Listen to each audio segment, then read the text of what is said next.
You didn't ask about it, but I will tell all of you the most dangerous problem facing the world is Iran, and the potential to possess a weapon of mass destruction, being an enriched nuclear bomb.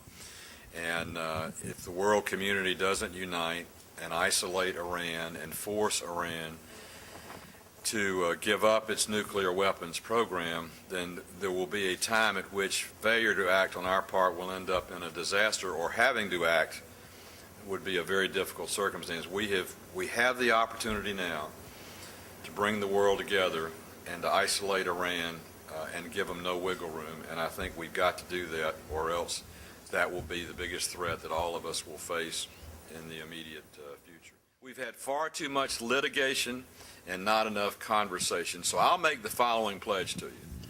If we get a bad ruling and it comes to Congress, the first thing I'm going to do is invite Shelby from Alabama and Sessions from Alabama and Martinez and Nelson from Florida to join Saxby and I at a lunch to sit down and talk about how we cannot afford to play gotcha politics with the drinking water and the agricultural water and the aqua agricultural water for Florida that basin provides. I think a solution can be found if it has to be, but I hope the judge rules not only that Atlanta has access to that for drinking water purposes, but also recognizes that in terms of endangered species, the first species we worry about is the Homo sapien.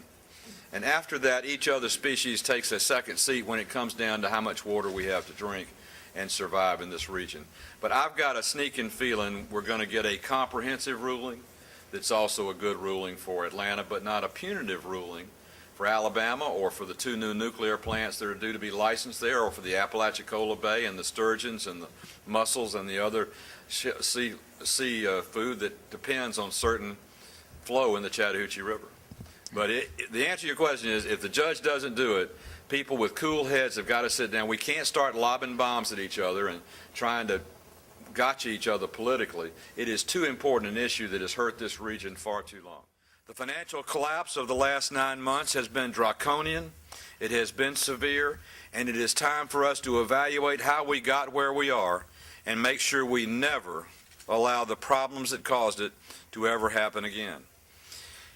I got Kent Conrad from North Dakota to join me in offering the Financial Markets Commission legislation that passed the Senate 3 weeks ago and passed the House last Thursday, and hopefully we'll have a conference committee agreement and the President's signature this week.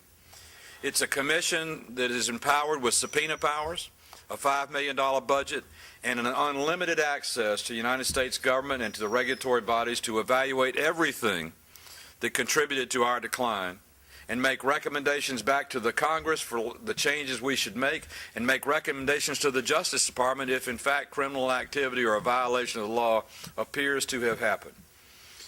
But it's not a finger-pointing commission, it's a fact-finding commission. I tell everybody this has been a bipartisan, equal opportunity, without prejudice recession. Everybody has been hurt, and a lot of people contributed to it, and I'll raise my hand first. The second vote I cast in the United States House of Representatives after being elected the first time was to pass Graham Leach Bliley, the repeal of the Glass-Steagall Act. A great piece of legislation. There were 2 negative votes out of 535 members of the House and Senate. Everybody thought it was the right thing to do. But what it did do that was not analyzed was it blurred the lines and allowed vertical integration of the financial services market to take place. And not to pick on anybody in particular, but Citibank is a good example of what happened in many institutions.